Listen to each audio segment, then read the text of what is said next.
Okay, so the Boruto anime has definitely decided to make some changes for the betterment of the story. To be honest with you, I was looking at this episode 183 of Boruto Naruto Next Generations, and I was like, oh snap, a couple of these Kara members have shown more personality in this episode than they did in their entire showcase and run in the Boruto manga up to the latest chapter 54. Like, that's some great changes, I'm not gonna lie. That's some great characterization that has been added to the Kara group, because let's be honest, one of the biggest introductions to the Naruto verse that the Boruto story has had thus far has been the Kara members, the Kara group itself, and just it's one of the most interesting things that we've gotten, honestly. Like, yeah, the other side of the episode when Boruto's going to the lab and all that stuff, there was some cool things there, but honestly, whenever we get showcased to Kara, which is kind of funny, we're getting like slice of life moments of Kara, but whenever we get to them, I'm all glued to the screen. Like, my eyes don't move. I'm like, oh shit, Delta, oh crap, Code, oh my gosh, Boro. So the fact that the anime is utilizing, like, yo, these are the characters that the people care about, let's give them more of their personality, more, again, characterization, and just overall utilize them to the best possible capabilities. That's really dope, and I think that the anime is doing some great things with just, it's not even necessarily like huge obvious changes, but it's subtle changes that actually matter and is making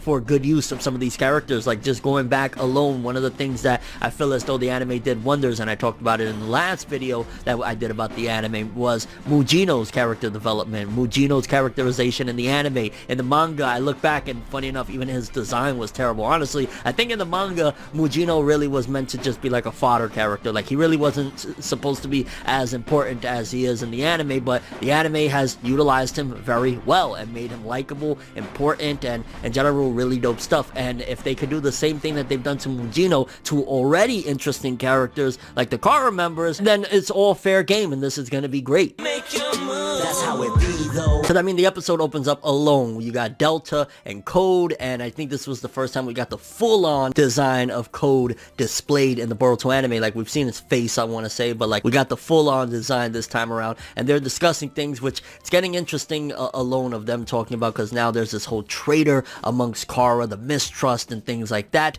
and Delta talking to Code of like, oh, so Jigen doesn't trust you like that, you know, you're supposedly real close, but you didn't know this. So definitely giving more of an interaction between the two of them. And Code, from what we got so far, it seems as though like there's something mysterious about him. Like, there's a lot of different things that make you look like, huh, like that one particular part that we got, that one scene where they're talking and you see Code in the background there, and he's like shadowed out listening in, and he has more of a serious expression, because for the most part he just kind of seems like a childish type of guy, like, you know, silly, and the way he responds to things is kind of dopey and stuff like that. Think kind of, not to the degree of course, but something like a Toby, where it's just like, yeah, he's kind of childish in a way. Again, way less dopey and silly, like, because Toby was off the yin yang. But remember that all of a sudden Toby got real serious and bam, he's Madara. Then we get a scene of Code, he's real serious in the corner, and all of a sudden, like, he has a serious expression and stuff like that. So something very interesting to note, and again, something that the manga in 54 chapters, I can almost say, I guarantee that Code has had more dialogue and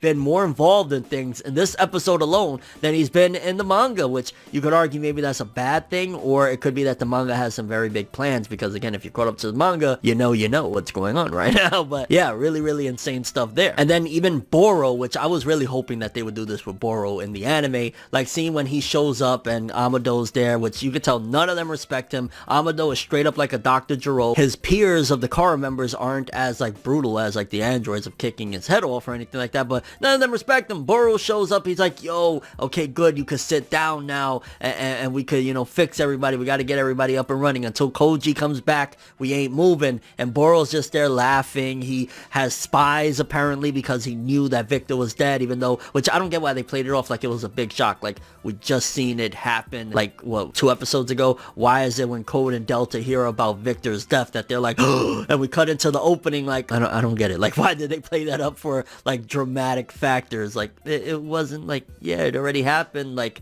I don't know. I guess maybe that more so expresses even further their character of how they respond to things. But yeah, either way, getting back to the Boro conversation, Boro just seemed like, oh, he's a giant asshole. He doesn't care. He has no respect. He's just there like, I don't care. And he thinks of himself as really, really strong. He looks highly of himself as well. Again, giving a lot of characterization to Boro. I love this. Honestly, Kara is really driving this whole arc right now, which rightfully so. It's, you know, the Ao Kara arc and whatnot. And you know, a lot of people like to compare them to the Akatsuki. They kind of feel like the Akatsuki. They maneuver like the Akatsuki, and to a certain degree, that is definitely a valid comparison. But one of the things you got to look at is you're getting more of like a really personal look into these guys. And maybe that's because the Akatsuki were like really hardened, barely talk. Like when you would see Itachi, 9 times out of 10, he barely would speak. And if he would just say something like really profound. So again, the Akatsuki, different type of vibe with them. So you're getting more like, it seems as though these are like childish type of people, younger type of people, opposed to like the brute force of, you know, just hardened criminals that the Akatsuki were. But then on the flip side of the episode, a lot of the flip side was actually more so stricter to the manga.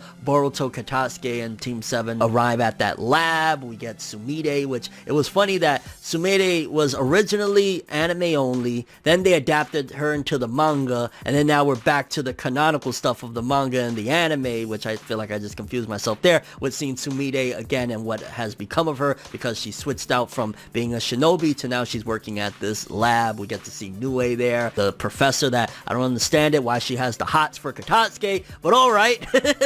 Like, yo, Katasuke, he's getting the broads using his knowledge, mate. But I guess it was kind of like cool, like to not just have every single shinobi like continue to be shinobis on and on forever and ever from Konoha, which honestly this episode kind of reminded me, which don't get me wrong, I don't want to go back to that, but yo, they kind of completely disbanded. Like, I feel bad for the little kids that have been watching Boruto, let's just say like the ones in Japan in particular, because it's really big with children in Japan over there. Imagine the little kiddos that they love them some like, ooh, Iwabe or Denki, you know, I really relate to him. And like when the anime goes into canonical stuff from the manga, they completely act like those characters don't exist. Who gives a shit? Like maybe they'll incorporate them into like some other stuff in the future, which I think they could have really done that with Deepa, but whatever, Deepa was great as it was anyway. They kind of just completely disregard them, and that was something that I was thinking while I'm watching this episode. Like, you know, you see Sumire, and Sumire, granted, again, she got adapted into being canonical to the manga, that's why we get to see her, but those other characters, like those kiddos must be like, where's my favorite guy that I saw for like 170, 80 episodes? Why are they not showing him?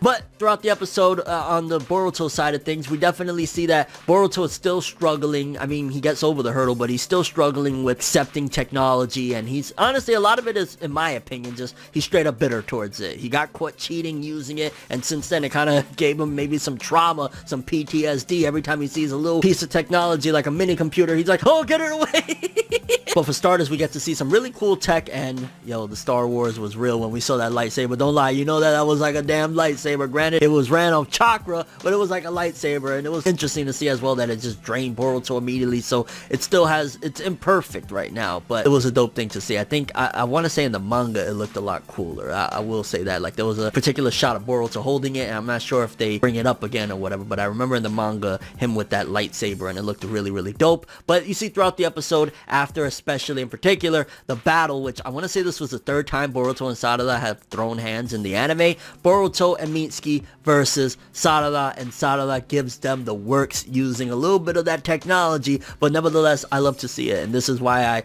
constantly gotta praise Sarada. I always do it. I'm not gonna do it in this video in terms of, because I usually do it at the detriment of like, this is what Sakura should have been. Yeah, we'll leave that out of here. Just in general, Sarada did her thing, and it was really, really dope. Like, again, I always like getting those little competitive 1v1s, which we'll probably never get those in the manga anyway, so yeah, do it in the anime, and at the same time, it's, you know, doing what the plot needs, because a part of their mission was to test out some of this ninja tech. And you see throughout the episode that Boruto starts to have fun with the ninja tech. After he climbs the wall and not having to use his chakra, then he starts flying using that, like, I don't know what the hell it was, like a flying kite or some shit like that. Like, you see throughout the episode, Boruto starting to understand, like, it was one incident. It's almost as if he's having a therapeutic session right now. Like, it was an incident, you messed up, it really wasn't the technology's fault, it was your fault for knowing that you're not supposed to use that technology in that particular event. And I believe it was solidified of Boruto kind of getting over that hurdle when he tells Katasuke, make sure you make my my father's arm, you know, this is the arm that protects the leaf, make it as cool as that lightsaber. The fact that he complimented the lightsaber and said it was cool showcases he kind of worked it out with himself to understand that it was his fault. He used the technology when it was against the rules. Don't keep on hating on the technology. And the only other thing that I wanted to cover real quick in this one is the next episode preview. We see a shot of Jigen sitting down and Code going up to him, and Jigen grabbing Code and flipping him. And again, that is not to my knowledge from the manga as well. So very interesting stuff that they're doing with Code in this episode and the changes that they're making with the Kara members. That is honestly to the anime's benefit, to the story's benefit. So really dope stuff that the anime's doing. Curious what you guys thought about this episode. For starters, what do you think about Boro? What do you think is the deal with him? Like, do you like his character? What's up with Code, especially him being hiding out there listening in? Do you think that he's potentially a traitor as well to Kara, or what are your thoughts on his character? To be honest with you, I wouldn't be surprised if the way they're setting things up, there may come an event where certain elements are going to align with what's going on in the manga right now with a certain character in the anime. Again, I'm being very spoiler careful, so that way you guys could enjoy. Your thoughts on Boruto Mitsuki versus Sarada? Again, really dope battle, even though Sarada used tech to kind of take him down, but nevertheless, really dope stuff there. And your overall thoughts of the changes that was made with the Kara group in particular in this episode, and in the next episode preview as well, with Code getting flipped by Jigen, especially manga readers. What is your take on that? What do you think about Code's character in general? Like, really interesting stuff. That's all I have for this one though. Thanks for watching. Hope you enjoyed. If you liked anything I had to say or enjoyed the video, drop me a like. I'd greatly appreciate it. And if you want more from me, make sure to subscribe. Follow me on Twitter, Instagram. Hit that bell to get all notifications. And if you want to follow any of my other social media, links are in the description below. I'm ForneverWorld, and as always, people, have an awesome day. And remember the golden rule: anime and manga for life, boy! Have an awesome day. Peace in. And yeah, lightsabers and Naruto verse now, and Boruto. Yeah. Have an awesome one. It's nights like this, and times like this, that I can give another hit. But I've got this inside a switch, a natural bliss. But that I